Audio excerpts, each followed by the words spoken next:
Hello बच्चों, स्वागत है आपका अपने चैनल जीएस गुरु अकेडमी पर। दोस्तों जैसा आप जानते हो, हमने आपके लिए एसएससी जीडी का रिवीजन कोर्स स्टार्ट किया है मैथ्स का, और जिसमें हमारी 10 क्लास तो हो चुकी हैं दोस्तों। तो आज मैं इसी सीरीज़ को आगे बढ़ाते हुए, ठीक है दोस्तों, अपनी 11वीं क्लास इस पर शुरू करने जा रहा हूँ। शुरू करने से पहले दोस्तों मैं आपसे पूछना चाहूँगा कि आपने अपनी जो मैंने 10 वीडियोज़ पे डाल दी दोस्तों अपनी 10 क्लास की, वे आपने देखी होंगी। अगर नहीं देखी तो आप उनको देखी जरूर कर लें, ठीक है दोस्तों। उससे आपको बहुत ही हेल्प मिलेगी आपके मैथ्स में, आपकी प्रैक्टिस में। तो सारे क्वेश्चन मैंने आपको वही दिए हैं इसमें दोस्तों वीडियोज़ में, जितने भी क्वेश्चन मैंने अब तक कराए हैं आपको 10 वीडियोज़ में, जो आपके एग्जाम के पॉइंट ऑफ व्यू से बहुत ही इंपॉर्टेंट हैं। तो अगर आपने वीडियो नहीं देखी दोस्तों तो उनको ज़रूर देखिए, आपको उससे बिल्कुल फ़ायदा होगा, ठीक है दोस्तों। एग्ज़ाम से पहले आप इनकी प्रैक्टिस कर लीजिए अच्छे से, एग्ज़ाम का पैटर्न समझ लीजिए, एग्ज़ाम में किस तरह के क्वेश्चन पूछे जा रहे हैं और किस तरह के पूछे जाने की संभावना है, ठीक है। और क्वेश्चन को करने का तरीका भी दोस्तों आपको सीखना है। कम से कम टाइम में आपकी एक्यूरेसी बनी रहनी चाहिए, ताकि एग्ज़ाम हॉल में आप विद इन टाइम अपना एग्ज़ाम पूरा कर सको और सारे क्वेश्चन आप देख सको, अटैम्प्ट कर सको। तो देखिए दोस्तों, इसी सीरीज़ को आगे बढ़ाते हुए आज मैं अपनी 11वीं क्लास स्टार्ट करने जा रहा हूँ। इससे पहले मैंने जो 10 क्लास इस पर डाल दी दोस्तों, आपने बिल्कुल देखी, अपने दोस्तों को शेयर कीजिए। और दोस्तों अगर वीडियो पसंद आए तो वीडियो को लाइक जरूर कीजिए आप, ठीक है। और हमारे चैनल को सब्सक्राइब भी कर लीजिए दोस्तों, ठीक है। तो चलते हैं, चलो बिना किसी देरी के अभी क्लास स्टार्ट कर लेते हैं। आज की 11वीं क्लास का पहला क्वेश्चन क्या होने वाला है वो देखिए।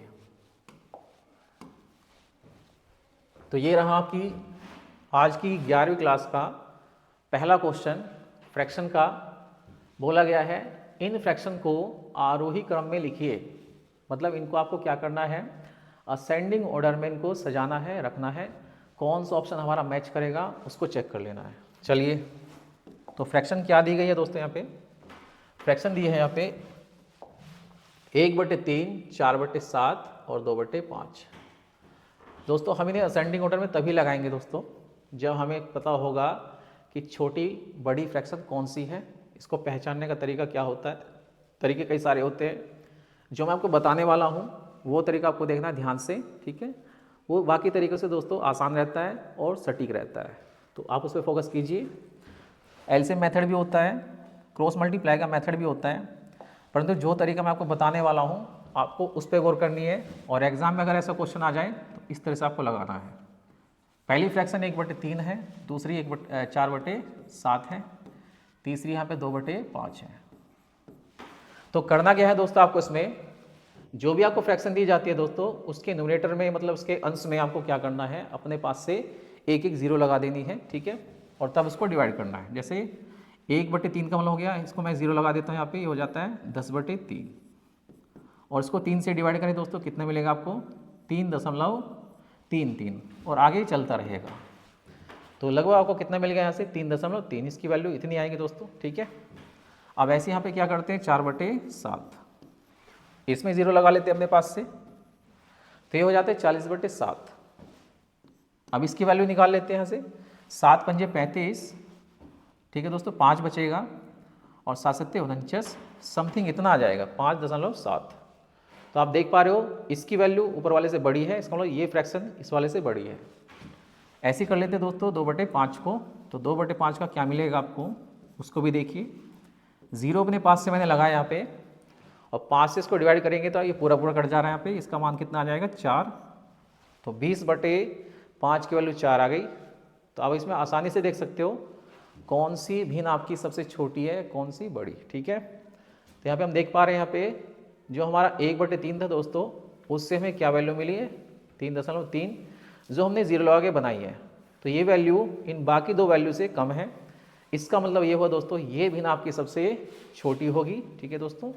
उसके बाद इससे बड़ी कौन सी भिन्न है दोस्तों, तो इससे दूसरी जो इससे बड़ी भिन्न होगी दोस्तों कौन सी होगी, वो होगी आपकी 2/5, क्योंकि उससे हमें कितना मिला है, 4।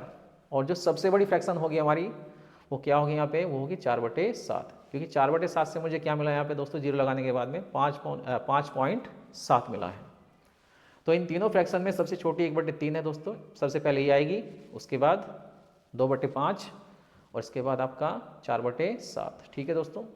तो ऑप्शन देख लीजिए, यहाँ पे दिया है सभी भिन्न समान है। तो सभी भिन्न समान कैसे हो सकती है भैया, हमने यहाँ पे इनको चेक कर लिया है, ये सब छोटी बड़ी भिन्न है, ये समान कैसे हो सकती है। यहाँ शुरुआत कर रहा है 4/7 से, ये ऑप्शन हमारा नहीं होगा, ठीक है। हमारी शुरुआत किससे होगी, 1/3 से, और 1/3 वाली हमारी ये दोनों आपके ऑप्शन है, ऑप्शन ए और ऑप्शन सी।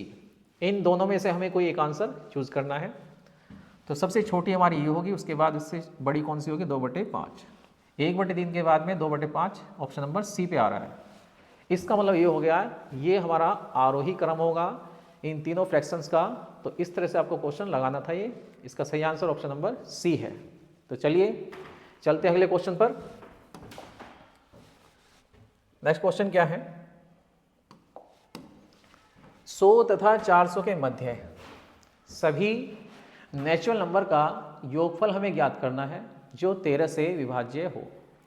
13 से कटने वाली 100 और 400 के बीच में जितने भी नंबर आते हैं दोस्तों, उन सबको हमें क्या करना है, जोड़कर बताना है कितना होता है, ठीक है। तो 100 के बाद में और 400 से पहले जितने भी नंबर 13 से कटने वाले होंगे, उनको पहले हमें फाइंड आउट करना है दोस्तों। कितने टर्म ऐसे होंगे जो 100 और 400 के बीच में 13 से कटते होंगे। तो पहले दोस्तों हम क्या कर लेते हैं, यहाँ पे सबसे पहले पदों की संख्या याद कर लेते हैं, यानी नंबर ऑफ टर्म्स, यानी n की वैल्यू। 100 और 400 के बीच में ऐसे कितने पद होंगे जो 13 से भाज्य होंगे। तो उसको चेक करने का तरीका क्या होता है दोस्तों, सबसे जो पहला नंबर है आपका, पहले उसे लिखिए आप, और सबसे लास्ट का नंबर जिनके बीच में पूछा गया है 100 और 400 के बीच के नंबर हमें लेने हैं। इनके बीच में कितने नंबर ऐसे आते हैं जो 13 के डिविजिबल होंगे। तो पहले आप इसे 13 से डिवाइड कर दीजिए। 13 से आप इसे डिवाइड करोगे, 13 सत्ते 91, 7 बार जाएगा। इसको आपको पूरा पूरा डिवाइड नहीं करना दोस्तों, जब तक पूर्णांकों में कटेगा तब तक काटना है, पॉइंट इसमें नहीं लगाना आपको, ठीक। इसको भी ऐसे ही करना है, 13 से डिवाइड कर दीजिए आप इसे, ठीक है दोस्तों।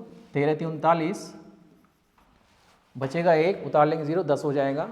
तो ये दोस्तों कितनी बार जाएगा यहाँ पे, लगभग पूरा पूरा 30 बार ये पूर्णांकों में कटेगा। तो यहाँ से इसका भागफल 30 आ गया, यहाँ से 7। अब आपको क्या करना है, दोनों का गैप लेना है दोस्तों। इन दोनों का जो गैप होगा वही आपका n का मान हो जाएगा। तो 30 में से 7 घटाएंगे, कितना जाएगा, तो 23। तो 23 हमारा क्या है दोस्तों, यहाँ पे इतने पद हमारे यहाँ पे 13 से कटने वाले होंगे। नंबर ऑफ टर्म कितने आ गए, 23। तो 23 पद ऐसे होंगे 100 और 400 के बीच में जो 13 से कटने वाले होंगे। अब क्या करना है दोस्तों, एक सीरीज बनती है 13 के डिफरेंस पे। पहला पद हमारा 100 के बाद में क्या होगा, जो 13 से कटने वाला होगा, 104। उसके बाद 13 के गैप पे चलेंगे, 117। और लास्ट पद हमारा दोस्तों क्या होगा, वो हो जाएगा 13 × 3 = 39, 390, जो ये 13 से कटने वाले होंगे। तो ये हमारी एक सीरीज बनेगी दोस्तों 13 के डिफरेंस से। पहला पद हमारा होगा 104, लास्ट पद होगा 390। नंबर ऑफ टर्म कितने होंगे, 23। तो यदि दोस्तों ये कंडीशन आपके सामने आ जाए कि आपको किसी सीरीज का पहला पद पता हो और आखिरी पद पता हो और आपको उनका योगफल निकालना हो, तो योगफल निकालने का तरीका क्या होता है, एक फार्मूला होता है योगफल का। यदि आपको पहला और आखिरी पद पता हो तो फॉर्मूला होता है Sn पदों का योगफल। नंबर ऑफ टर्म कितने आपके, n पद मान लेते हैं, n की वैल्यू कितनी है, 23। ये फॉर्मूला होता है n/2 दोस्तों इंटू में a + l। ये n पदों के योगफल का फॉर्मूला होता है। यहाँ पे हमें n की वैल्यू क्या दी गई है, 23। तो यहाँ पे क्या हो जाएगा आपका 23 टर्म्स का हमें क्या निकालना है, यहाँ पे योगफल निकालना है। n की वैल्यू 23, यहाँ भी 23 रखेंगे आप। तो 23/2 इंटू में दोस्तों पहला पद क्या है 104, आखिरी पद क्या है दोस्तों 390। 390 में कितना जोड़ेंगे 104, तो ये कितना हो जाएगा 104 + 390। तो ये हो जाएगा आपका कितना 494। 494 दोस्तों किसकी गुना में आएगा, 23/2 की गुना में। जब आप इसको सोल्व करोगे दोस्तों तो ये मिलेगा आपको कुछ इस तरह से 494, ठीक है। 2 से कट जाएगा, 2 से काट देते हैं, 2 दूनी 4, 2 चौक 8 और 2 सत्ते 14। तो 2 से कट जाता है कितनी बार दोस्तों, 247 बार। और 23 का इसमें गुना लगाएंगे, 23 सत्ते 161, 80 लगा 16, और 23 चौका 92 दोस्तों, 92 16 108 होते हैं। तो दोस्तों जो हमारा आंसर होगा उसके पीछे के अंक क्या होंगे, 8 1 होंगे। तो 8 1 हमारा किस में आ रहा है, इसको पूरा गुना करने की आवश्यकता नहीं है। तो 8 1 हमें यहाँ पे 1 में दिखाई दे रहा है, ऑप्शन नंबर ए में, ठीक है। तो हमारा आंसर क्या बनेगा इनकी गुना करके 5681, 5681 हमारा सही आंसर हो जाएगा। तो इसका राइट आंसर क्या हो गया 5681। ठीक है, चलिए तो ये था इस क्वेश्चन का सही आंसर। चलते हैं अगले क्वेश्चन पर। नेक्स्ट क्वेश्चन क्या है,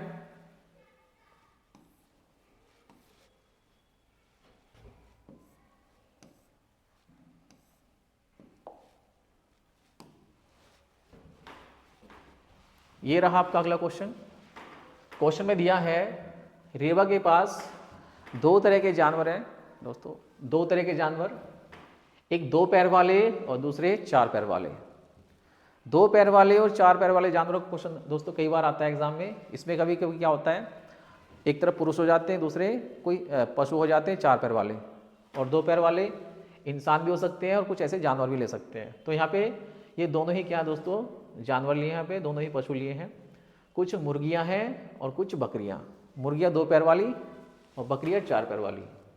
तो ये 2-4 पैर वाला क्वेश्चन कई बार आ जाता है एग्जाम में। इसको देख के लगाने का तरीका क्या होगा, तरीके कई सारे होते हैं, इसमें अलग अलग बताया जाता है। फॉर्मूला बेस्ड भी है, वैसे भी कर सकते हैं आप, इसे एलिगेशन से भी हो जाता है। ठीक है, चलिए तो कुल सिरों की संख्या कितनी है 100 और पैरों की कुल संख्या कितनी है 348। ठीक है, तो रीवा के पास में कुल कितनी बकरियां हैं, बकरियों की संख्या बतानी है। तो जब इस तरह का क्वेश्चन आ जाए दोस्तों, 2 पैर वाले और 4 पैर वाले जानवर क्वेश्चन आ जाए, तो आपसे क्या पूछा गया है इसमें, बकरियों की संख्या, 4 पैर वालों की संख्या पूछी गई है। तो लगाने का तरीका क्या होगा, यदि आपसे 4 पैर वालों की संख्या पूछी जाए दोस्तों, तो आपको क्या करना है, आपको मानना है कि सभी जानवर आपके 2 पैर वाले हैं। 4 पैर वाले यहाँ से हटा ही दीजिए आप। ठीक है, क्योंकि प्रत्येक जानवर का एक ही सर होता है, चाहे जानवर 4 पैर वाला हो या फिर 2 पैर वाला। सर सबका कितने होते हैं, एक एक सर वाले होते हैं। तो यहाँ पे सर को हमें फोकस करना है, सर आपके 100 हैं। अब बस पैरों को देखिए दोस्तों, यदि मैं सारे के सारे जानवर क्या मान लूँ, यहाँ पे मुर्गी मान लूँ, क्योंकि बकरियों की संख्या पूछी गई है, तो मैं मान लेता हूँ हमारे पास बकरियाँ है ही नहीं दोस्तों, इसमें हमारे पास सारी की सारी मुर्गियाँ हैं। ये 100 सर आपके जो दिए हैं, 100 सिर, ये सारे के सारे किसके हैं, मुर्गियों के हैं। और एक मुर्गी के कितने पैर होते हैं, 2 पैर होते हैं।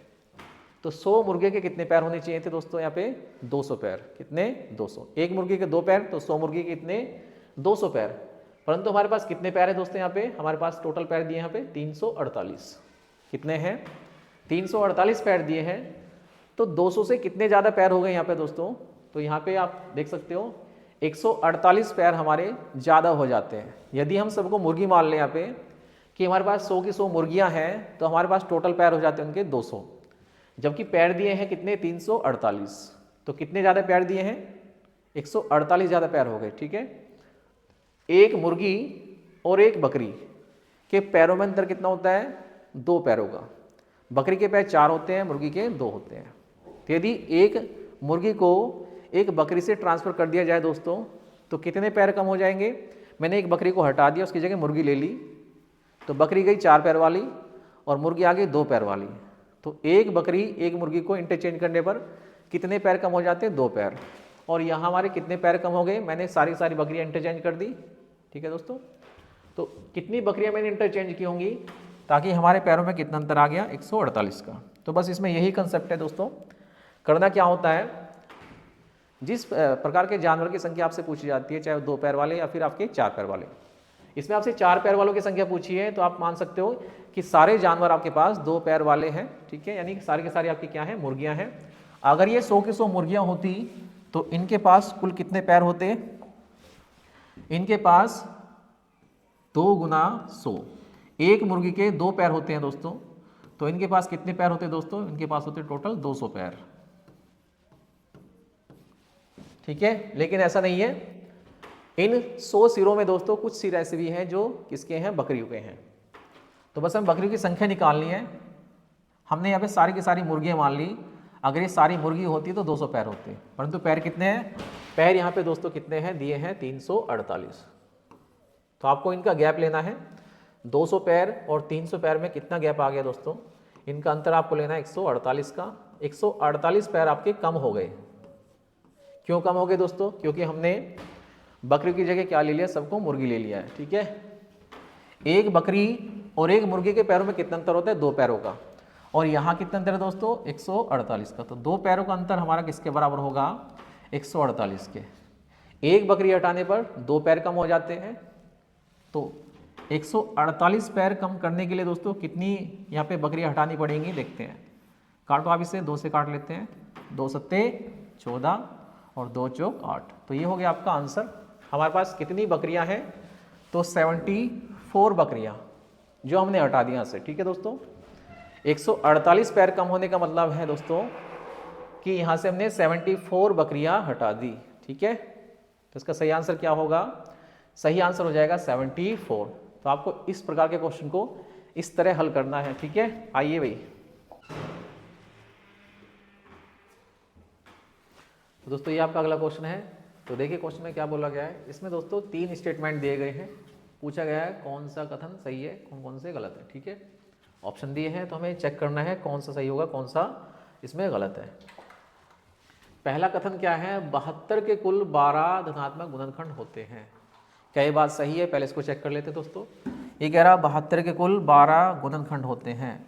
तो किसी नंबर के टोटल फैक्टर कैसे निकाले जाते हैं दोस्तों, यहाँ पे 72 नंबर दिया है, ये हमें इसमें निकालना है। इसके टोटल फैक्टर कितने होंगे, ये नंबर कितने नंबर से कट सकता है। तो इसका तरीका क्या होगा दोस्तों, पहला हम इसके क्या करेंगे, प्राइम फैक्टर कर लेते हैं। तो 72 को लिखा जा सकता है दोस्तों 2 की पावर 3 यानी कि 8। 8 नंबर 72 होते हैं दोस्तों। 8 को लिखा जा सकता है 2 की पावर 3 और 9 को लिखा जा सकता है 3 की पावर 2। ठीक है, अब हमें यहाँ पे क्या बताना है, टोटल फैक्टर बताने हैं यहाँ पे। तो नियम क्या है, रूल ये कहता है जो आपकी पावर बन गई दोस्तों, इसमें आपको एक पावर बढ़ा के क्या करना है, आपस में मल्टीप्लाई करना है पावर्स की। तो यहाँ पे पावर 2 की कितनी है, 3। 3 में एक पावर बढ़ा देंगे आप, कितने हो जाएगी 4। और ठीक इसी तरह से जो 3 की पावर 2 है दोस्तों, 2 में एक बढ़ा के आप क्या करेंगे, इसकी गुना में रख देंगे, 2 + 1। तो ये 3 और 1 4 हो जाएगा और ये 2 और 1 3। तो यहाँ पे टोटल फैक्टर कितने आ गए, 12। और यही इस कथन में बोला गया है कि 72 के कुल 12 धनात्मक गुणनखंड यानी फैक्टर्स होते हैं। यानी कि ये वाला हमारा जो कथन है वो बिल्कुल सही है दोस्तों। ठीक है, अब ठीक इसी तरह से हम दूसरे कथन को चेक कर लेते हैं। प्रथम 20 विषम संख्याओं का योगफल 400 बता रहा है। तो विषम संख्याओं के योगफल का जो फॉर्मूला होता है उससे हम इसको चेक कर सकते हैं। पहली 20 विषम संख्याओं का योगफल इसने क्या बताया दोस्तों, ये बता रहा है 400।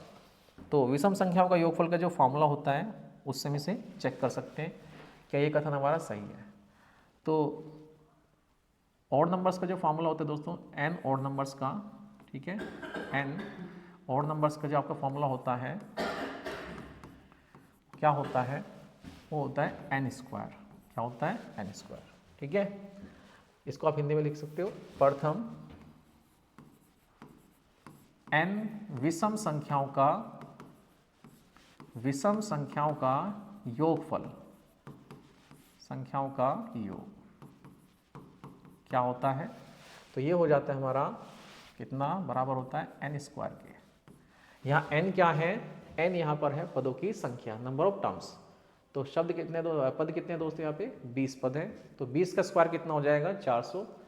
इसका मतलब यहाँ पे क्या हो गया दोस्तों, ये कथन भी हमारा क्या हो जाएगा, 20 यहाँ पे n का मान है, तो 20 का स्क्वायर कितना बनेगा, 400। तो ये कथन भी हमारा बिल्कुल राइट हो जाएगा। ठीक है, अब तीसरा कथन क्या है, 2 अंकों की सबसे बड़ी अभाज्य संख्या 97 बोल रहा है दोस्तों। ये कथन तो आपको चेक करने की आवश्यकता नहीं है, तो बिल्कुल सही बात है कि 2 अंकों की सबसे बड़ी अभाज्य संख्या क्या होती है, 97 होती है। तो ये कथन भी आपका सही हो जाएगा। इसका मतलब क्या हुआ दोस्तों, ये तीनों ही कथन क्या हैं, सत्य हो गए। ऑप्शन नंबर डी इसका आंसर हो जाएगा। ठीक है, तो आपको इस तरह से इस क्वेश्चन को चेक करना था। एक क्वेश्चन में दोस्तों आपसे 3 प्रॉपर्टी पूछी है नंबर सिस्टम की। पहली, टोटल फैक्टर कितने होते हैं। प्रथम, n विषम संख्याओं का योगफल कितना होता है, 20 20 दिया है, 20 का योगफल कितना होता है, तो 400 ही होता है। 2 अंकों की सबसे बड़ी प्राइम नंबर कौन सा होता है, अभाज्य संख्या कौन सी होती है, 97। तो ये तीनों ही कथन आपके क्या है दोस्तों, बिल्कुल सही है। तो इसका सही आंसर क्या हो जाएगा, इसका सही आंसर होगा ऑप्शन नंबर डी। ठीक है, तीनों ही कथन सत्य है। चलिए अगले क्वेश्चन पे चलते हैं। नेक्स्ट क्वेश्चन क्या है वो देखते हैं।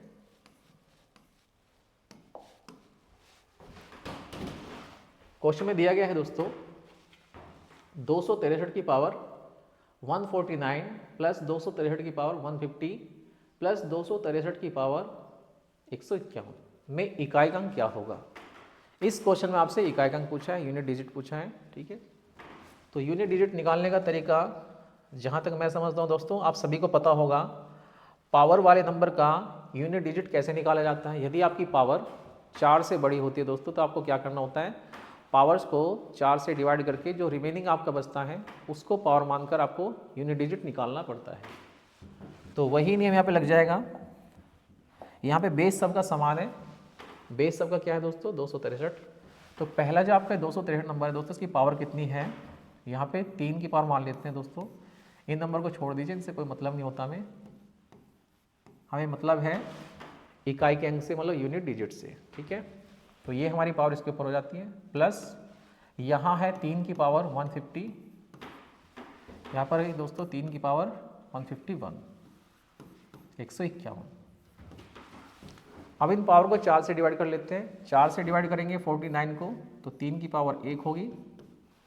4 से डिवाइड करेंगे 50 को तो 3 की पावर 2 मिलेगी आपको रिमेनिंग में। और 51 को 4 से डिवाइड करेंगे दोस्तों तो आपको 3 की पावर क्या मिलेगी 3। तो कुछ इस तरह से आपको ये नंबर मिलेंगे। 3 की पावर 3 का 1 का मतलब होता है 3, 3 की पावर 1 का मतलब 3 होता है, 3 की पावर 2 का मतलब 9 हो गया दोस्तों, और 3 की पावर 3 का मतलब क्या होता है 27, ठीक है। अब इनको जोड़ के जो हमारा यूनिट डिजिट बनेगा हमें वो बताना है। 9 3 12, 12 7 19, तो 19 में भी क्या मिला दोस्तों 9 मिला, तो 9 हमारा इस क्वेश्चन का सही आंसर हो जाएगा। तो इस तरह से आपको इस क्वेश्चन का आंसर देना था, ऑप्शन नंबर बी यहाँ पे हमारा सही आंसर हो जाएगा, ठीक है। तो ये था आपका यूनिट डिजिट का एक क्वेश्चन। एग्जाम में आपके सामने ऐसे क्वेश्चन आपको मिल सकते हैं, तो इनकी खूब प्रैक्टिस करके जाइए। जितना ज़्यादा प्रैक्टिस कर लोगे उतना आपके लिए बेनिफिशियल होगा। तो चलिए एक और क्वेश्चन आपके सामने है, वह सबसे बड़ी संख्या कौन सी है जिससे 627, 15,630 तथा 3,128 को भाग देने पर रिमाइंडर 2, 5, 3 शेषफल बचते हैं, ठीक है। 2, 5, 3 बचते हैं। तो वो संख्या में बतानी है दोस्तों, बड़ी से बड़ी संख्या जिससे इनको डिवाइड करने पर आपके रिमाइंडर 2, 5, 3 बचे। तो ऐसा जब क्वेश्चन आ जाता है दोस्तों, ये एक तरह का एचसीएफ का क्वेश्चन है, तो इसमें हमें क्या बताना है, एचसीएफ बताना है। तो पहले जो रिमाइंडर होता है पहले इनको घटा लेते हैं। 627 को जब डिवाइड किया जाता है दोस्तों उस नंबर से, तो रिमाइंडर कितना बचता है 2। इसका मतलब इसमें 2 ज़्यादा है दोस्तों, तो 2 घटा देंगे आप इसमें से, 2 माइनस करेंगे तो जो आपको बचेगा वो नंबर आपका उस बड़ी से बड़ी संख्या से पूरा पूरा कटता आपको दिखाई देगा, ठीक है। अब नेक्स्ट नंबर क्या है हमारा, 15,630 को जब डिवाइड किया जाता है तो रिमाइंडर कितना बचता है 5। तो 5 यहाँ से निकाल दिया जाए तो बाकी जो नंबर बचेगा आपका पूरा पूरा डिवाइड हो जाएगा। तो 15,630 में से आप 5 घटा देंगे तो बाकी जो नंबर बचा आपका कितना बचा 15,625। ये नंबर भी आपका पूरा कटने वाला है दोस्तों। चलिए, और जो तीसरा नंबर है आपका ये 3128, जब इसको डिवाइड किया जाता है तो रिमाइंडर कितना मिलता है 3। तो आप इसमें 3 घटाएंगे तो तीसरा नंबर आपको मिलेगा 3125। अब जो हमारा काम है दोस्तों, बाकी का जो काम होगा हमारा वो होगा ऑप्शन से, ठीक है। नंबर हमने निकाल लिए 625, 15,625, 3125। ये ऐसे नंबर आ गए, ये उस संख्या से पूरे पूरे कट जाएंगे, ठीक है। तो ये नंबर किससे कटेंगे वो बस हमें ऑप्शन से यहाँ से निकालना है। ऐसे क्वेश्चन आपको हमेशा ऑप्शन से करने होते हैं, ऑप्शन से जल्दी हो जाते हैं। चलिए, तो क्या करना है, ऐसा नंबर हमें देखना है दोस्तों जो 625 को काट दे, 15,625 को पूरा काट दे और 3125 को पूरा काटे, ठीक है। तो यहाँ मैं देख पा रहा हूँ दोस्तों 650 से हमारा 625 नहीं कटेगा, ये आंसर नहीं होगा। हमारा आंसर या तो 625 ही होगा या 625 का कोई फैक्टर होगा। सबसे छोटा नंबर यहाँ पे क्या है दोस्तों 625 है, ठीक है। तो इससे छोटा आंसर तो नहीं हो सकता, तो ऑप्शन नंबर ये भी गलत हो जाएगा आपका।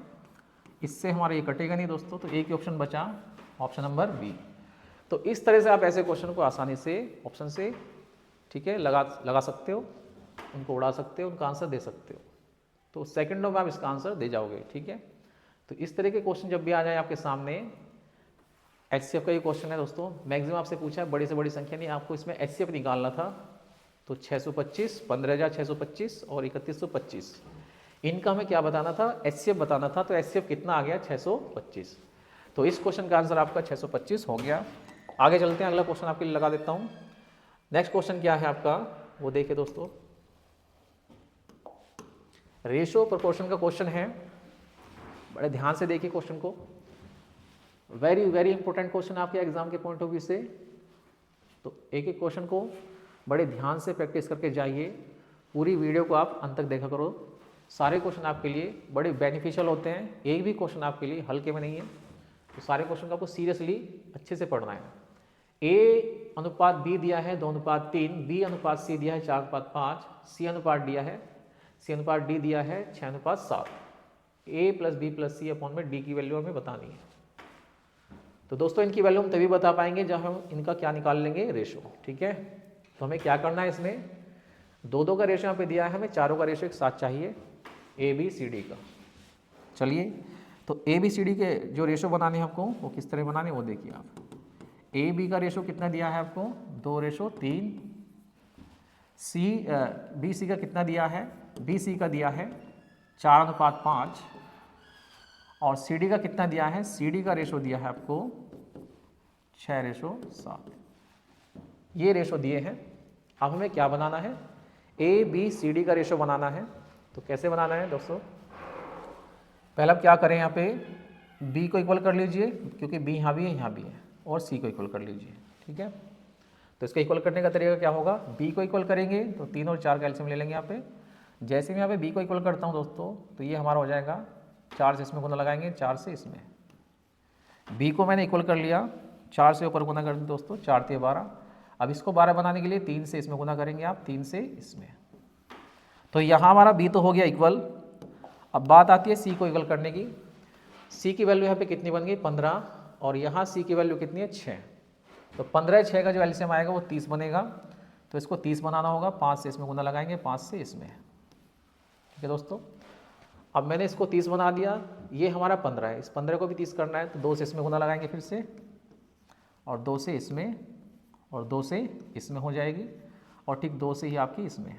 ठीक है, क्योंकि 12 से 24 हो जाएगा। जैसे 2 से इसमें गुना लगाएंगे, इसको 30 करने के चक्कर में ये 12 से कितना हो जाएगा, ये 24 हो जाएगा। तो इस 12 को भी 24 बनाने के लिए 2 से गुना यहाँ, 2 से गुना। तो हमारा आसानी से ABCD का रेशो आ जाता है। कितना आ गया, तो ये आ जाता है आपका 2 चौका 8 दूनी 16, ये 16 हो गया, ये 24, ये 30, और ये D हो गया हमारा 35। तो ये हमारा ABCD का रेशो बन गया। अब जो वैल्यू आपसे पूछी है उसकी आप वैल्यू बता सकते हो। A + B + C अपॉन में D आपसे पूछा है, तो A B C, इन तीनों को जोड़ेंगे आप, A + B + C कितना बनेगा, पहले इसकी वैल्यू निकाल लेते हैं। ये हो जाएगा 30 और 24 54। ठीक है दोस्तों, या फिर 24 और 16 40 30 70, ऐसे कर लीजिए, 70 बनेगा इनका योगफल। अपॉन में D हमें रखना है, तो D की वैल्यू कितनी है, D की वैल्यू यहाँ पे 35 है, तो 35 से इसको डिवाइड कर लेते हैं, 35 दूनी 70। तो यहाँ से जो हमें वैल्यू मिलेगी वो कितनी मिलेगी, 2 मिलेगी। तो 2 इस क्वेश्चन का सही आंसर हो जाएगा। रेशो बनाने के और भी तरीके हो सकते हैं, लेकिन ये तरीका आपके लिए थोड़ा क्या है दोस्तों, शॉर्ट हो जाता है। इसमें आपको ज़्यादा काटा पीटी नहीं करनी पड़ती है, आपका फिक्स आंसर आ जाता है। अगले पे चलते हैं। अगला क्वेश्चन क्या है आपका, ये रहा एक एवरेज का क्वेश्चन है, बहुत ही बढ़िया क्वेश्चन। 10 क्रमागत संख्याओं का औसत दिया है, सम संख्या है यहाँ पे। 10 क्रमागत सम संख्याओं का औसत 25 है।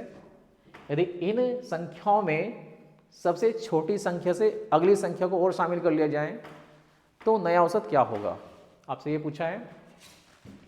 तो होता क्या है दोस्तों, जब ऐसा क्वेश्चन आपके सामने आ जाए कि किन्हीं संख्याओं के ग्रुप में आप आगे की या पीछे की कुछ संख्याओं को ऐड कर लो तो आपका औसत क्या होगा, ये क्वेश्चन आपसे कई बार पूछा जाता है। यहाँ पे दिए दोस्तों सम संख्याएं।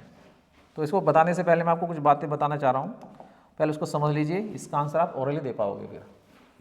तो इसका कंसेप्ट क्या है दोस्तों, यहाँ पे रैंडमली कुछ भी संख्या ले सकते हैं, सम संख्या। मैंने यहाँ पे 2 यहाँ से ले लेते हैं, 12 14 16 18 और 20। यहाँ से मैंने अपने पास से दोस्तों 5 सम संख्या ले ली, और हमें इनका औसत बताना है। क्या बताना है? औसत। तो देखिए आप देख पा रहे होंगे औसत क्या होता है, दिए गए आंकड़ों का मध्यमान होता है, या फिर पहला और लास्ट का जोड़ के हाफ कर दीजिए तब भी आपका आंसर आ जाएगा, यदि आपको पहला पद और आखिरी पद पता हो।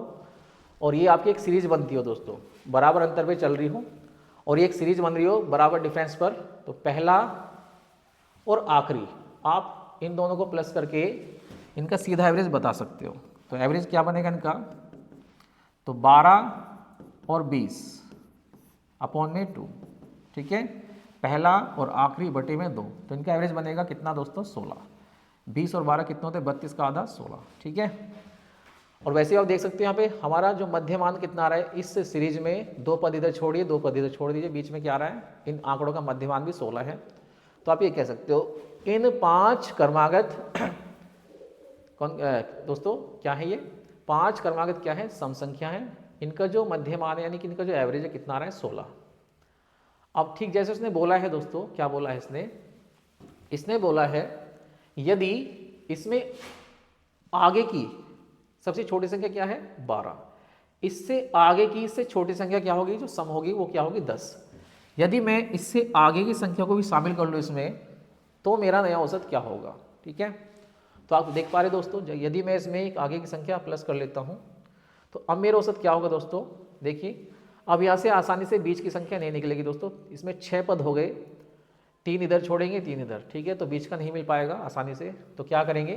तरीका वही रहता है, पहला पद क्या होगा हमारा, यानी ए हमारा 10 हो गया, और लास्ट पद क्या है? 20, तो हम इससे निकाल लेंगे दोस्तों, 2 से डिवाइड करेंगे, तो नया औसत कितना बनेगा? नया औसत बनेगा हमारा 15। तो आप देख पा रहे दोस्तों, यदि हम सबसे छोटी संख्या से ठीक पहली संख्या को भी ऐड कर ले, सम संख्या या विषम संख्या को, ठीक है, तो होता क्या है दोस्तों, इसमें हमारा जो औसत है वो 1 कम हो जाता है। पहले औसत कितना था? 16, अब कितना हो गया? 15। अगर हम एक पद को ऐड करेंगे तो औसत हमारा 1 कम हो जाएगा, ठीक है। यदि 2 पदों को ऐड करते दोस्तों तो हमारा औसत 2 कम हो जाता, 3 को ऐड करते 3 कम हो जाता, ठीक है, इस तरह से। तो 2 पे 1 की कमी, ठीक है दोस्तों, 2 पे 2 की कमी, इस तरह से आपको ये करना है, क्योंकि सम संख्या और विषम संख्या क्या होती है? 2 के गैप पे चलती हैं, और 2 का औसत कितना बनता है दोस्तों? 1 बनता है, इस तरह से, ठीक है।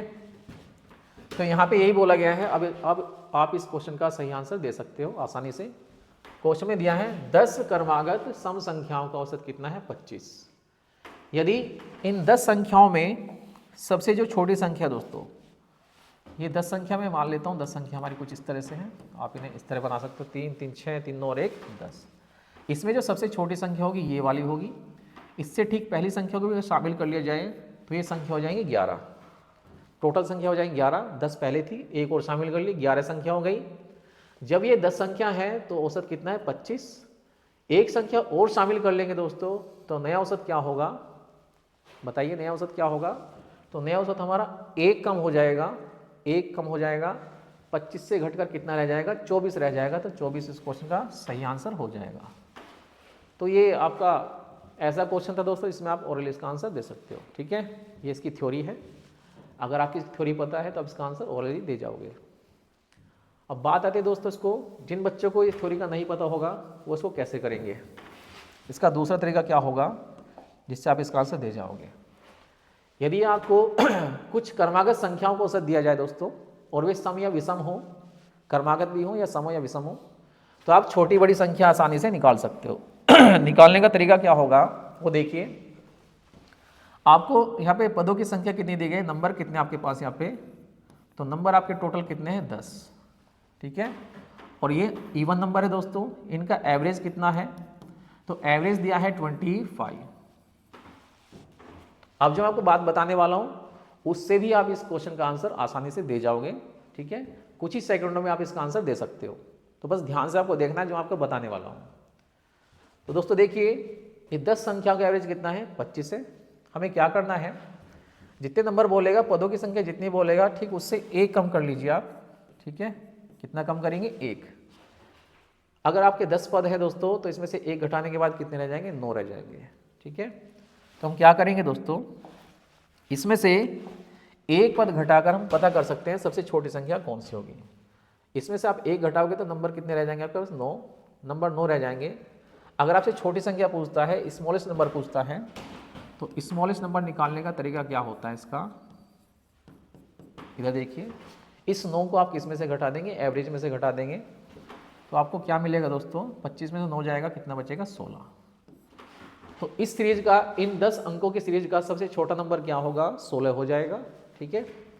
और बिगेस्ट नंबर क्या होगा, लार्जेस्ट नंबर क्या होगा, सबसे बड़ा नंबर क्या होगा इस सीरीज में, 10वां नंबर जो होगा हमारा। अगर हम ये 9 दोस्तों इस एवरेज में प्लस कर दे तो हमें यहाँ से लार्जर नंबर मिल जाएगा, और यदि माइनस कर दे दोस्तों तो यहाँ से हमें क्या मिल रहा है, स्मॉलेस्ट नंबर, ठीक है। 9 माइनस करेंगे आप तो स्मॉलेस्ट नंबर मिलेगा, 9 प्लस करोगे तो लार्जेस्ट।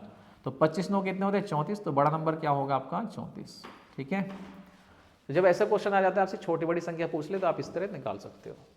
आपके पास नंबर आ गया दोस्तों, सबसे छोटा नंबर क्या है, 16। अब ये 2 के गैप पे चलेगा, 18 20 22 24, ठीक है दोस्तों। और लास्ट में नंबर हमारा क्या रहेगा, 34। सबसे बड़ा नंबर क्या रहेगा, इवन नंबर 34। अब हमें यहाँ पे पहला पद पता है दोस्तों और आखिरी पता है, ठीक है। अगर मैं पहले और आखिरी को जोड़ूं तो 50 बनेगा, 50 का आधा कितना होता है, 25, और 25 यहाँ पे औसत दिया गया है।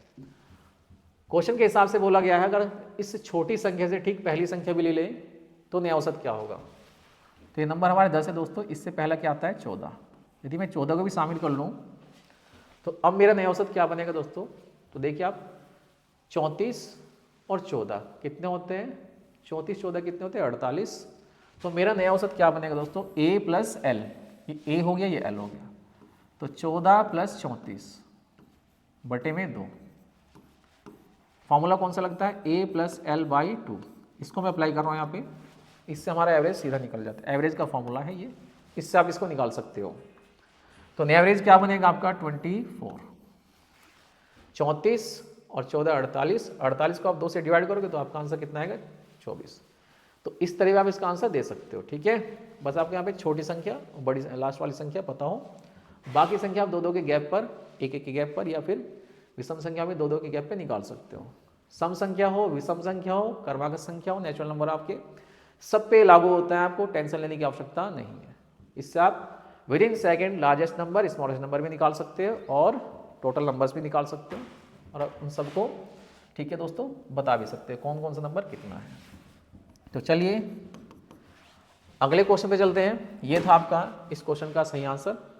चलते हैं,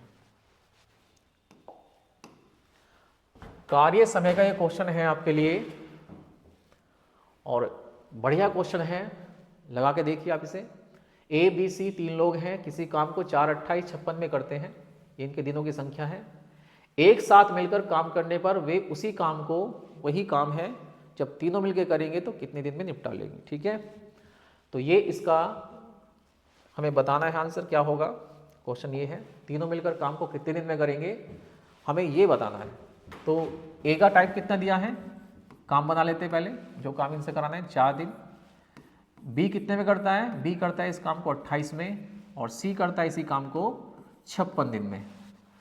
तो तीनों का एलसीएम क्या बनेगा, जो हमारा काम होगा वो हो जाएगा 56। तो काम हो गया हमारे पास 56, ये हमें काम कराना है तीनों से मिलकर। तो क्षमता बनाते हैं, इनकी एफिशिएंसी क्या बनेगी, इस भाई साहब की 14 बनेगी, 14 एफिशिएंसी वाला कौन है, ए सबसे ज़्यादा काम करता है, ठीक है दोस्तों। ए करेगा 14 काम, 28 दूनी 56, ये करता है 2, ये थोड़ा सा आलसी आदमी है, इससे चलते हैं। और सी करेगा 56 दिन में 56 काम, तो एक दिन में कितना करेगा, एक दिन में 1 काम करता है, ठीक है। जब ये तीनों मिल जाएंगे तो तीनों एक दिन में कितना करेंगे, क्योंकि तीनों से काम कराना है, जितने लोगों से काम कराना होता है हमें उनकी एफिशिएंसी का पता होना चाहिए। अगर तीनों से काम कराना है तो तीनों की एफिशिएंसी पता होनी चाहिए। तो तीनों की एफिशिएंसी कितनी है, तो तीनों की एफिशिएंसी बनेगी यहाँ पे ए प्लस बी प्लस सी से, तीनों से काम कराना है तो तीनों को जोड़ के कितना बनता है दोस्तों, 14 2 16 और 1 17। तो ये एक दिन में कितना काम कर पाएंगे, 17, और काम कितना है इनके लिए 56। तो 17 से डिवाइड कर दीजिए आप इसे, 17 से आपसे डिवाइड करोगे तो 17 3 51, ठीक है दोस्तों, 5 बचेगा, तो 17 3 51 बचेगा 5, तो 17 3 51, 3 सही, 5/17 ऑप्शन हमारा कौन सा सही होगा, बी ऑप्शन बिल्कुल इसका सही आंसर हो जाएगा। 3 सही 5/17, ठीक है। 3 बार हमारा पूरा कट रहा है दोस्तों, 5 बचेगा तो 5 हमारा ऊपर ऑप्शन नंबर बी में ही बच रहा है। ये हमारा इसका सही आंसर हो जाएगा। तो चलिए, ये था आपका कार्य समय का क्वेश्चन। अब चलते हैं अगले क्वेश्चन पर। ये है एल्जेब्रिक फॉर्म का एक क्वेश्चन आपका दोस्तों। पूछा गया है a/b + b/a, a के बराबर है। a + b का मान कितना है 2, तो a³ + b³ की वैल्यू हमें यहाँ पे बतानी है। तो देखिए दोस्तों, इसका आंसर क्या बनेगा। ये कुछ इस तरह से दिया गया है। अगर ये सामने आपके आ जाता तो आप इसे किस तरह लगाते हैं, आप भी करके देखना और मैं भी आपको करके दिखा रहा हूँ, ठीक है। देखिए दोस्तों, यहाँ पे इसकी जो वैल्यू दी गई है, हम यहाँ से इसको स्टार्ट करते हैं। a/b + b/a किसके इक्वल दिया है, 1 के। तो यहाँ से क्या करेंगे, उनका एलसीएम ले लेते हैं, क्रॉस मल्टीप्लाई कर लेते हैं। इसकी गुना इसमें जाएगी, ये a² हो जाएगा, और b की गुना इसमें जाएगी b², और इन दोनों की आपस में गुना होगी तो ये कितना बनेगा ab। तो ये कुछ इस तरह से हो जाएगा, और ये किसके बराबर है, ये चल रहा है हमारा 1 के बराबर। तो ab हमारा यहाँ से उधर पहुँच जाएगा दोस्तों, तो ये हो जाएगा a² + b² + ab, ठीक है। चलिए, इसको मैं इधर ले आता हूँ, तो a² + b² - ab, तो ये किसके बराबर आ जाता है, ये वैल्यू हमारी 0 के बराबर आ जाती है। तो इससे दोस्तों हमें ये परिणाम मिला, ये रिजल्ट मिला, इसको ध्यान में रखना है। अब जो आपसे पूछा गया है उसकी वैल्यू में बतानी है, ठीक है। a + b कितना दिया है, 2 दिया है, इसकी वैल्यू में बतानी है। तो इसका सीधा सीधा फॉर्मूला अप्लाई करेंगे आप यहाँ पे, आपको इसकी वैल्यू मिल जाएगी, ठीक है। हम यहाँ पे डायरेक्ट a³ + b³ तो नहीं बता सकते, क्योंकि हम यहाँ पे एग्जैक्टली a की वैल्यू और b की वैल्यू नहीं पता। तो हम इसको क्या करेंगे दोस्तों, इस फॉर्मूले का विस्तार कर लेंगे। इसका विस्तार क्या होता है, इसको एक्सपेंड कर लेते हैं। a + b इंटू में a² + b² - ab, ये होता है दोस्तों इसकी वैल्यू, ठीक है। तो यहाँ पे दोस्तों आप देख पा रहे हो a² + b² - ab की वैल्यू क्या है, 0। यदि मैं यहाँ पे 0 रखूँगा इसकी वैल्यू, तो ये सारे 0 हो जाएगा। तो इसका आंसर को क्या मिलने वाला है, इसका आंसर हमें मिलेगा 0। यहाँ पे ये वाला जो टर्म है आपका, ये सारा का सारा 0 है दोस्तों। और 0 में किसी भी नंबर का गुना करें, a + b का जब इसमें गुना किया जाएगा, a + b का जब इसमें गुना किया जाएगा तो आपको क्या मिलेगा, 0। तो 0 इस क्वेश्चन का राइट आंसर हो जाएगा। इस तरह से आपको क्वेश्चन करना था, ठीक है। तो कुछ क्वेश्चन आपको क्या करने हैं दोस्तों, फॉर्मूला बेस्ड भी करके जाने हैं। ये आपका अलजेब्रा का क्वेश्चन है, a³ + b³ का आपसे मान पूछा है। अगर आपको ये पता है तो आप इसे लगा पाते, वरना अगर आपकी प्रैक्टिस नहीं है तो आप इसे, ठीक है, छोड़ के आते या फिर इसमें तुक्का मार के आते। तो ऐसे ऐसे क्वेश्चन की आपको प्रैक्टिस करके जानी। ये भी आपके SSC GD का क्वेश्चन है, पूछा गया क्वेश्चन है। तो ध्यान से क्वेश्चन को देख के जाना है, जिससे आप एग्जाम में क्वेश्चन को पहचान सको, ठीक है, किस क्वेश्चन का किस तरह से आपको जवाब देना है। चलिए दोस्तों, ये रहा अगला क्वेश्चन। देखिए क्वेश्चन क्या है। गिरी ने एक पुरानी मशीन 2000 रुपये में खरीदी, और खरीदने के बाद दोस्तों 500 रुपये इस पर लगा दिए इसकी मरम्मत पर। तो गिरीश का कुल कितना खर्चा हो जाएगा, 2000 वे और 5000 इसकी मरम्मत पर, तो कितना खर्चा हो गया, तो खर्चा हो जाएगा इसका कितना, 2500, ठीक है। इसकी जेब से कितना खर्च हुआ, इसकी टोटल लागत कितनी आ जाती है, 2500। अब इसने इसे कितने रुपए में बेचा, 4000 में इसको बेच दिया, तो उसको कितने % का लाभ होगा, ये हमें इसमें बताना है। तो इजी सा क्वेश्चन है, इसमें आपको ज़्यादा कुछ सोचने की आवश्यकता नहीं है, सीधा प्रॉफिट लॉस का क्वेश्चन है आपका। ये प्रॉफिट इसमें हो रहा है, लॉस की तो कोई बात ही नहीं है। इसने 2000 रुपये आपकी क्या किया है दोस्तों, कैश दिया है मशीन के लिए, पुरानी मशीन है, और 500 रुपये दोस्तों इसकी रिपेयरिंग पर लगा दिया। तो गिरी का जो टोटल CP बनेगा, इसका जो टोटल कॉस्ट प्राइस बनेगा दोस्तों, कितना बनेगा मशीन का, वो बनेगा 2500। और इस 2500 की मशीन को दोस्तों इसने कितने में सेल किया है, तो इसका सेलिंग प्राइस बनाया है इसने 4000 रुपया। कितने बेचा है, 4000 में। अब आप बता सकते हैं इसको कितने रुपए का लाभ होता है। 2500 का सामान 4000 बेचा गया, तो कितने का फ़ायदा होगा, तो फ़ायदा होगा कितने का, 1500 का। तो 2500 रुपये पर इसे 1500 का फ़ायदा हो गया। तो बस हमें ये बताना है दोस्तों, ये जो हमें लाभ हुआ है 1500 रुपये का 2500 पर, ये 1500 2500 का कितना परसेंट है, प्रॉफिट आपको परसेंटेज में बताना है।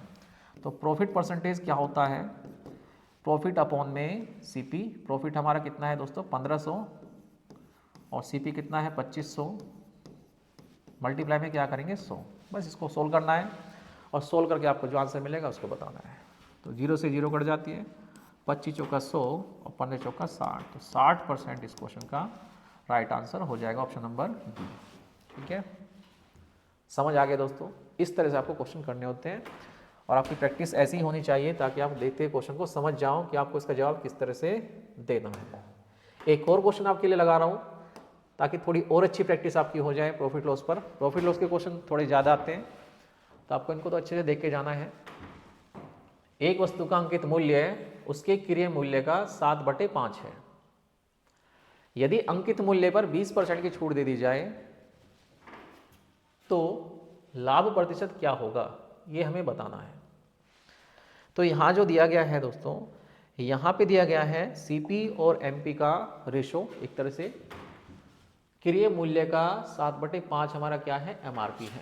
आप ये मान सकते हो यहाँ पे सीपी और ये हमारा एमपी यानी कि मार्क प्राइस।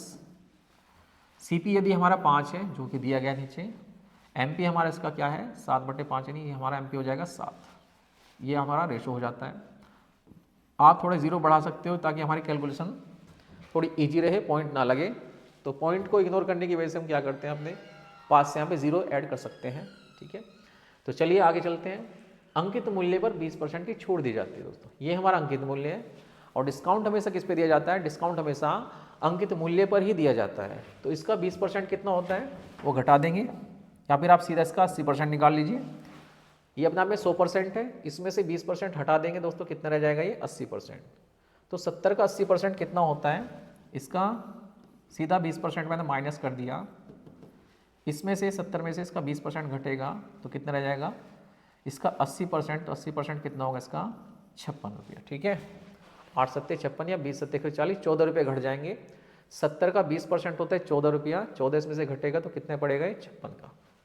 तो ये हमारा सेलिंग प्राइस है दोस्तों, क्या आ गया ये सेलिंग प्राइस। ठीक है, पहले 50 के सामान पर 70 रेट छापा गया और 70 पे डिस्काउंट देने के बाद में से कितने का बेचा गया 56 का। तो भी लाभ हो रहा है दोस्तों, आप देख पा रहे हो यहाँ पे कितना लाभ हो रहा है। यहाँ पे आप देखिए लाभ कितना हो रहा है, इस भाई साहब को यहाँ पे अब भी लाभ हो रहा है कितने का, तो आप बोलोगे 50 का सामान 56 में बेचा जा रहा है तो यहाँ पे कितना लाभ हो रहा है 6 रुपये का लाभ हो रहा है। तो 6 रुपये का लाभ इसको अब भी हो रहा है। 6 रुपीज़ का प्रॉफिट इसको 50 पर हो रहा है। ठीक है, तो 6 हमारा 50 का कितना परसेंट है आप जान सकते हो, बताइए। तो प्रॉफिट परसेंटेज कितना हो जाएगा 50 दूनी 100 यानी कि 12%। तो इस सौदे में इस भाई साहब को क्या हो रहा है 12% का प्रॉफिट हो रहा है। तो इस तरह से आपको इस क्वेश्चन का आंसर देना था, ये इसका आंसर हो गया। इसी तरह से आपको दोस्तों रोजाना, ठीक है, 10 से 15 या 20 क्वेश्चन की डेली प्रैक्टिस आपको करनी है। हम भी आपके यहाँ पे डेली प्रैक्टिस करा रहे हैं, तो आपको ये प्रैक्टिस लगातार जारी रखनी है जब तक आपका एग्जाम नहीं होता। सारे क्वेश्चन आपके लिए बेनिफिशियल हैं, कोई भी क्वेश्चन आपके लिए हल्के में नहीं है। तो ये आप ही के लिए क्लास चलाई जा रही है, तो आप शुरू से लास्ट तक वीडियो को देखें रोज, ठीक है, और फॉलो करें। अगले क्वेश्चन पे चलते हैं। अगला क्वेश्चन क्या है वो देखिए दोस्तों, क्या है आपका अगला क्वेश्चन।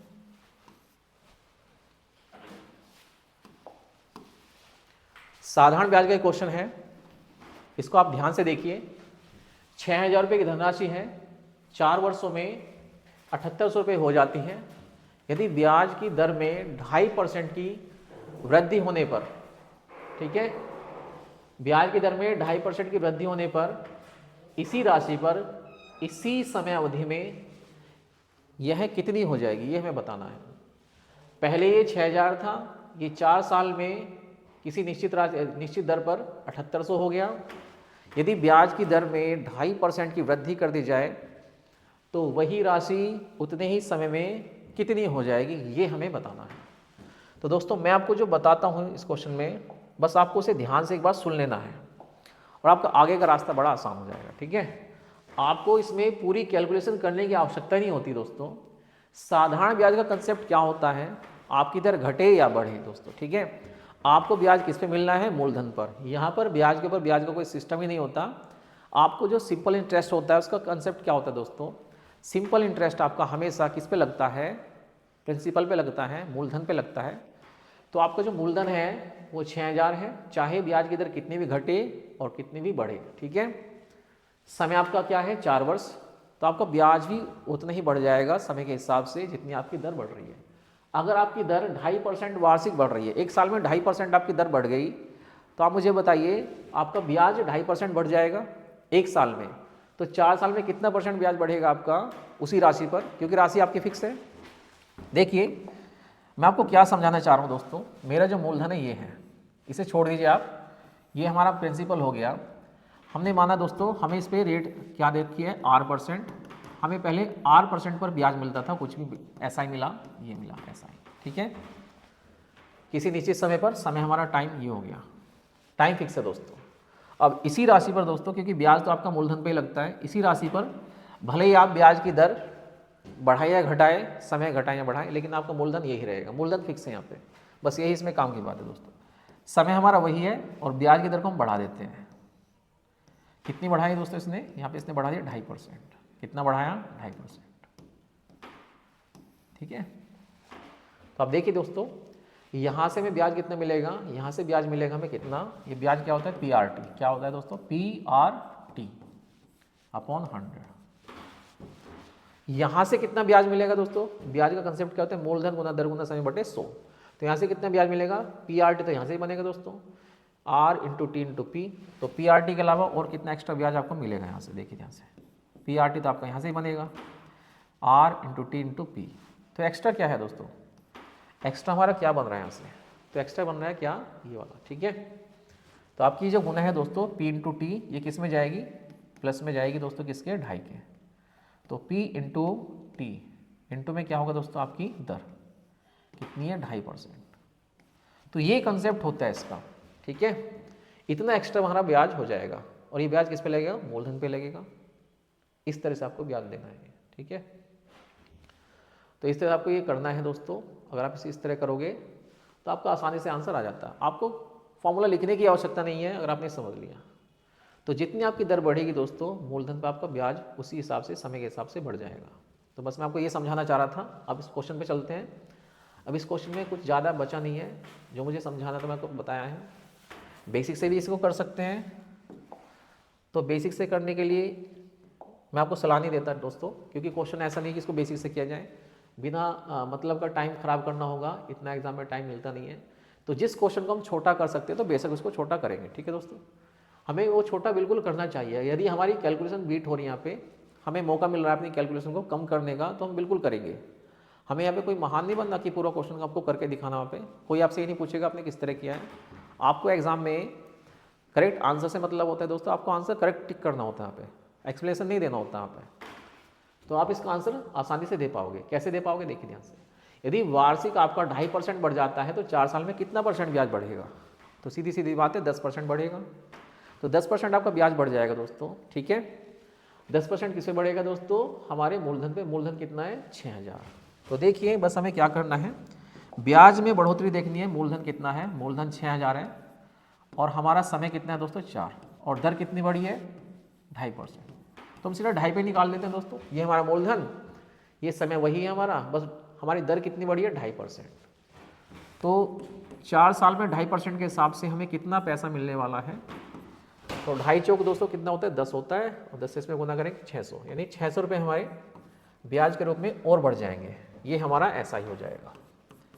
तो पहले जो हमारे पास पैसा था दोस्तों, ये 6000 रुपये 4 साल में कितने हो रहे हैं, ये हमारे जो 6000 रुपये हैं दोस्तों, ये पहले निश्चित दर से कितने हो रहे थे 4 साल में, ये 4 साल में हमारे 7800 रुपये तो पहले हो चुके थे दोस्तों। और जब हमने दर को बढ़ा दिया 2.5%, तो 4 साल में कितना ब्याज और बढ़ गया, 600 रुपये और बढ़ गया इसमें ब्याज। तो हमारी जो राशि होगी दोस्तों, अब वो कितनी हो जाएगी, 600 और बढ़ जाएंगी। तो 7800 6 8400 रुपये हमारी राशि हो जाएगी। तो देखिए आप इस क्वेश्चन को ऐसे लगा सकते थे, ठीक है, ओरली भी कर सकते थे। 2.5 चौक 10 और 6000 का 10% 600 होता है, तो 7800 और 600 8400। तो 8400 इस क्वेश्चन का सही आंसर हो जाएगा। ठीक है। हाँ, तो मैं आपको ये कह रहा हूँ दोस्तों, जिस क्वेश्चन को आप छोटा कर सकते हो तो बेसिक उसको छोटा कीजिए, ठीक है। अगर कोई क्वेश्चन हमारा हमसे सॉर्ट नहीं हो पा रहा तो वो हमारी मजबूरी हो जाती है दोस्तों एग्जाम में, ठीक है, फिर उसको बेसिक से करना होता है। लेकिन जो क्वेश्चन हम छोटा कर पा रहे हैं तो आप पहले उसे छोटा कीजिए ताकि आपकी कैलकुलेशन कम से कम रहे, ठीक है। चलिए, ये रहा आपका अगला क्वेश्चन।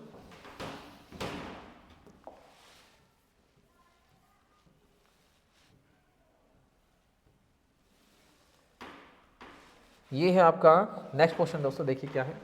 एक ठोस बेलन के आधार की त्रिज्या और ऊंचाई का योगफल 17 सेंटीमीटर है। यदि ठोस बेलन का संपूर्ण पृष्ठीय क्षेत्रफल total surface area 748 centimetre square हो तो बेलन की ऊंचाई ज्ञात कीजिए। आपको यहाँ पे बेलन की ऊंचाई ज्ञात करनी है। तो कैसे करोगे आप बेलन की ऊंचाई ज्ञात? देखिए, जो आपको दिया गया है दोस्तों मेंसुरेशन का, ये एक कह सकते हो आप सिद्धांत है, इसका एक नियम है दोस्तों। आपको जिस राशि की वैल्यू दी जाती है आप उसको उसके फॉर्मूले के सामने रखिए और जिस चीज़ की रिक्वायरमेंट है आपको आसानी से अपने आप मिल जाएगी। बस आपको फॉर्मूला लर्न होना चाहिए। ये मेंसुरेशन आपका टोटल फॉर्मूला बेस्ड है। तो बेलन दिया है दोस्तों, बेलन जो है यहाँ पे, बेलन कुछ इस तरह से होता है। ये आपका बेलन है। यहाँ पे आपको क्या दिया है दोस्तों? आपको त्रिज्या, ये आधार की त्रिज्या होती है आपकी, ये यहाँ से यहाँ तक की त्रिज्या, इसको r से प्रेजेंट करते हैं, और ये आपकी हाइट होती है, इसको हाइट को h से प्रेजेंट करते हैं, ठीक है दोस्तों। तो इसका जो टोटल सरफेस एरिया होता है, क्या दिया है दोस्तों? इसका टोटल सरफेस एरिया होता है 2 पाई r इंटू में h प्लस r। ये इसका टोटल सरफेस एरिया का फार्मूला होता है और हमें ये दिया गया है कितना है? 748, ठीक है। तो इसका मतलब ये है दोस्तों 2 पाई r इंटू में h प्लस r की वैल्यू हमें यहाँ पे दी गई है, किसके बराबर है? तो 2 पाई r इंटू में h प्लस r, ये किसके बराबर दिया है? ये दिया है 748 के बराबर, ठीक है। और एक खुशी की बात और है दोस्तों इसमें, कमाल की बात क्या है, आपको इसमें h प्लस r का डायरेक्ट मान आपको दिया है। त्रिज्या और ऊंचाई का योगफल कितना है? 17 सेंटीमीटर। तो आप यहाँ पे क्या रख सकते हो? इसकी वैल्यू आप डायरेक्ट क्या रख सकते हो दोस्तों यहाँ पे? तो पाई का मान 22/7 लेने की सलाह दी गई है, तो 22/7 ले लेते हैं, ठीक है, 22/7। और यहाँ पे h प्लस r कितना हो जाता है? 17 हो जाता है दोस्तों, तो इंटू में r ले लेते हैं और h प्लस r की वैल्यू डायरेक्ट रख देते हैं 17। ये सब किसके बराबर चल रहा है? 748 के बराबर। बस इसको कैलकुलेट करना है, ठीक है दोस्तों। 17 चौका 68 और 17 चौका 68, 44 बार जाएगा 17 से, ये 22 दूनी 44 कट गया दोस्तों, 2 से 2 कट जाएगा दोस्तों। तो r की वैल्यू कितनी आ गई दोस्तों? तो बताइए मुझे r कितना आ गया हमारे यहाँ पे? मैंने काटा 17 से 17 चौका 68, 17 चौका 68, 44 बार जाएगा दोस्तों ये, और 22 से 44 कटेगा 2 बार, 2 से कट गया। तो r की वैल्यू कितनी आ गई? सब कुछ कट गया, तो r की वैल्यू कितनी मिलेगा? वो 7 सेंटीमीटर, ठीक है। ये हमारी त्रिज्या आ गई दोस्तों। हमसे त्रिज्या नहीं पूछी गई, हमसे पूछी गई है बेलन की ऊंचाई। तो आप जानते हो दोस्तों, ये हमारी जो 7 सेंटीमीटर है ये त्रिज्या है, और आपको दिया है h प्लस r, किसके बराबर है दोस्तों? 17 के बराबर। तो h कितना आ जाएगा यहाँ से? 17 में से क्या घटा देंगे दोस्तों? यहाँ से r की वैल्यू घटाएंगे तो आपको कितना मिलेगा? h की वैल्यू मिलेगी आपको 10 सेंटीमीटर। तो 10 सेंटीमीटर इस क्वेश्चन का राइट आंसर हो जाएगा। तो त्रिज्या 7 है दोस्तों, त्रिज्या ऊंचाई का योगफल 17 है, तो आपको ऊंचाई कितनी मिलने वाली है? ऊंचाई मिलने वाली है 10 सेंटीमीटर। ऑप्शन नंबर ए इसका आंसर हो जाएगा, ठीक है। तो ये दोस्तों देखिए, आपके लिए मैं एक क्वेश्चन बड़े इंपॉर्टेंट लेके आता हूँ, बहुत ही अच्छे क्वेश्चन है आपके लिए, ताकि आप अपनी प्रैक्टिस को बेहतर कर सको। एग्ज़ाम हॉल में जाके आपको ऐसा महसूस ना हो कि आपने क्वेश्चन किए ही नहीं, ठीक है। जब आप एग्ज़ाम देने जाओगे दोस्तों, तो एग्ज़ाम हॉल में आपको ऐसा बिल्कुल महसूस नहीं होगा कि आप क्वेश्चन पहली बार देख रहे हो। सारे क्वेश्चन वही है, और आपके एग्ज़ाम में भी इसी लेवल के क्वेश्चन आएंगे, इसी लैंग्वेज के क्वेश्चन आएंगे। आपका डाटा चेंज हो सकता है दोस्तों, बस डाटा में परिवर्तन होगा, लैंग्वेज आपकी इसी तरह से रहेगी। तो निश्चिंत रूप से आप बिना किसी डर के, ठीक है, अपनी प्रैक्टिस को जारी रखिए, हमसे जुड़े रहिए दोस्तों।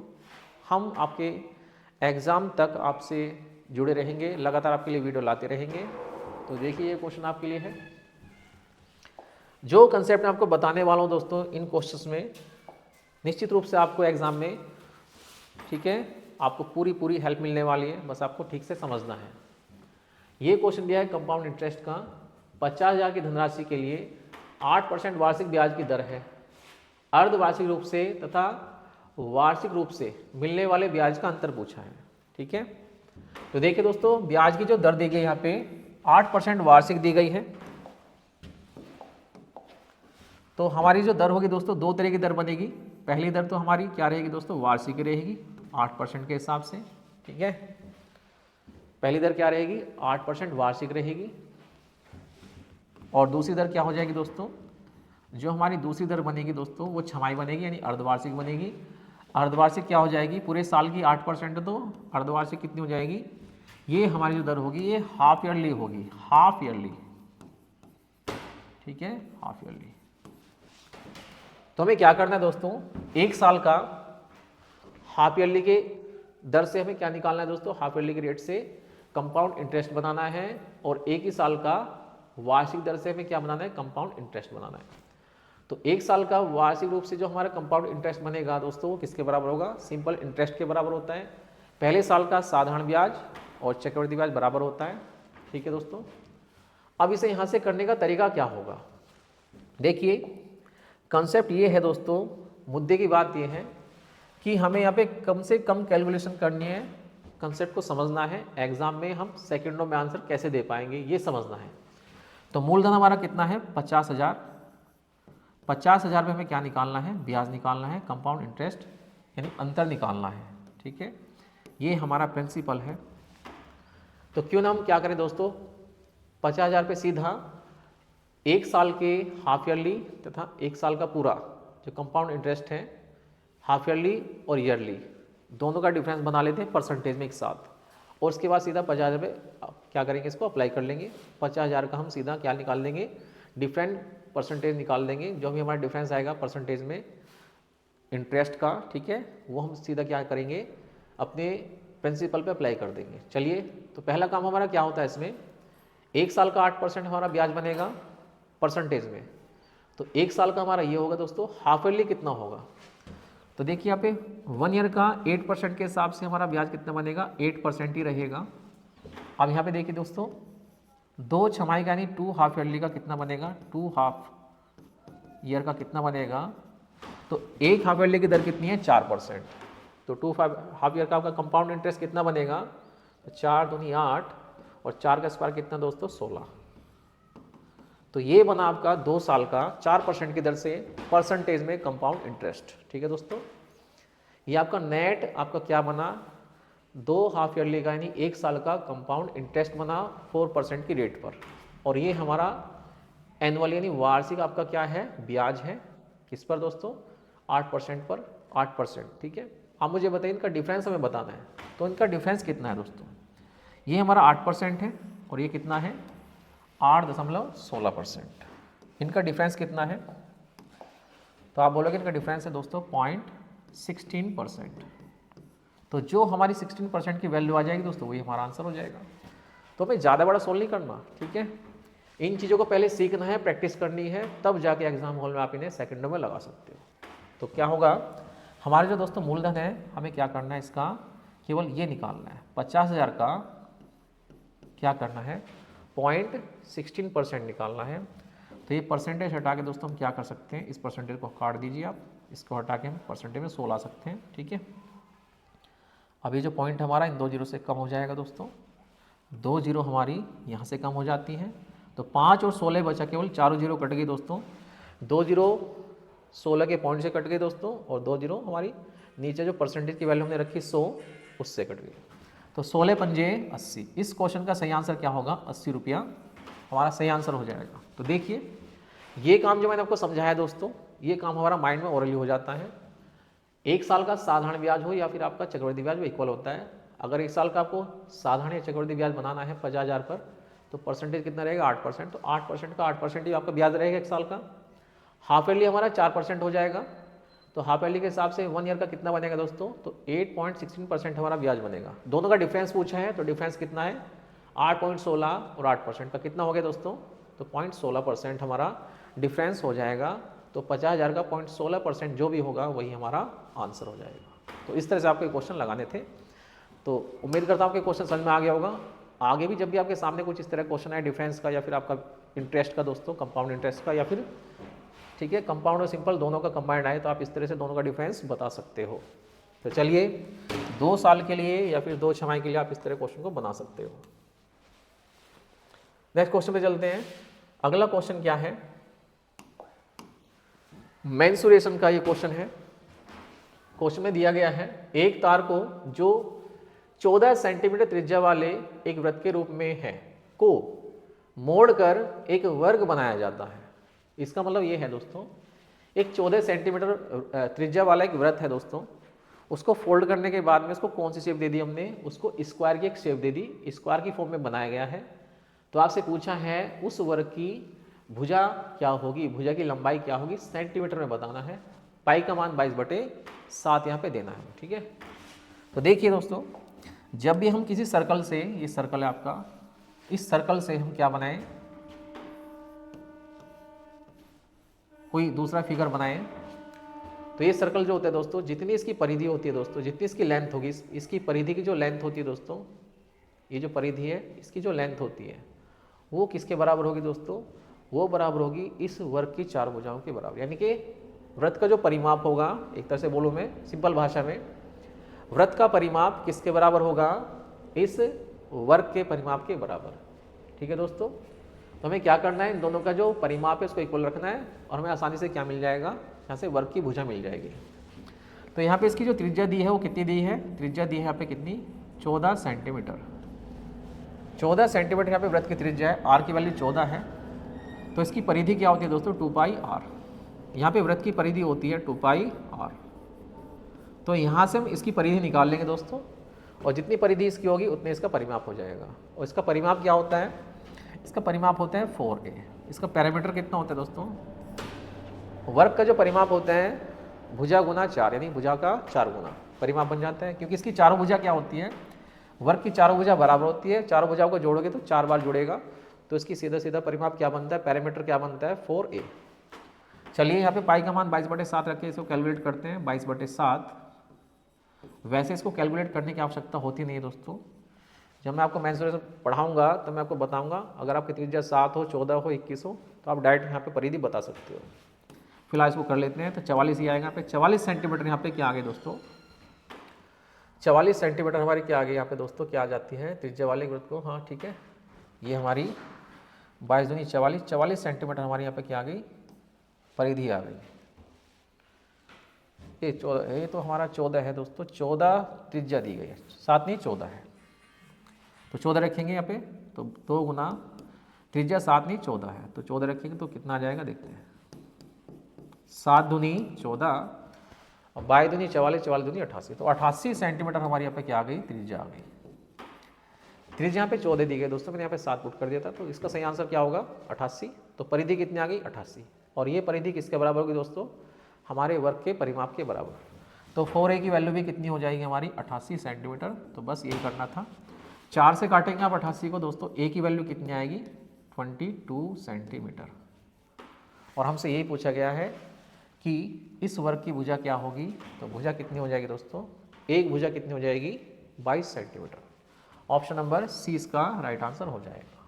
तो ये था इस क्वेश्चन का सही आंसर। चलिए 22 सेंटीमीटर होगी वर्ग की भुजा। तो आज का आखिरी क्वेश्चन ले लेते हैं। आखिरी क्वेश्चन क्या है वो देखिए दोस्तों ध्यान से। इलेक्शन का ये क्वेश्चन है, चुनाव का। एक चुनाव में केवल 2 उम्मीदवार थे। विजयी उम्मीदवार को कुल मतों के 48% मत मिले, उसके विरोधी उम्मीदवार को 6800 मत मिले, जो कुल मतों के 34% के बराबर थे। कुछ मत अमान्य थे। विजयी उम्मीदवार का विनिंग मार्जिन और अमान्य मतों की संख्या क्या होगी। हमें यहाँ पे क्या बताना है दोस्तों, विजेता उम्मीदवार हारने वाले उम्मीदवार से कितने ज़्यादा वोटों से जीता, ठीक है, उनके वोटों का अंतर बताना है। और यहाँ पे ये बताना दोस्तों इनवैलिड वोटों की संख्या कितनी है। देखिए जीतने वाले को भी टोटल कितने परसेंट होते हैं मतदान में, 100%। तो 100% मतदाता थे, उन 100 में से जीतने वाले को 48% लोगों ने वोट डाले, तो बाकी कितने परसेंट वोट बचे, 52%। और 52% में से दोस्तों टोटल का हारने वाले को कितना मिला दोस्तों, 34%। तो 52 में से 34% इसका निकाल दीजिए, 48 वो 34 ये, तो कितना हो गया आपका 48 और 34 कितना हो गया 82, ठीक है दोस्तों। 18% वोट यहाँ पे क्या हो जाते हैं आपके इनवैलिड हो जाते हैं। टोटल 100% कॉम्बिनेशन होता है, 100 में से जीतने वाले को 48 मिले हैं, हारने वाले को 34 मिले हैं 100 में से, तो कितना बचा आपका 18% आपका एक्स्ट्रा बचा, यानी कि वो इनवैलिड हो गया। तो बस यहाँ से स्टार्ट करते हैं क्वेश्चन को। हमारा इनवैलिड जो रेशो है परसेंटेज में कितना है, ये आपके टोटल वोट मान लेते हैं 100% दोस्तों, ठीक है। इसमें से हमने क्या कर लिया, इसको 3 पार्ट में डिवाइड किया।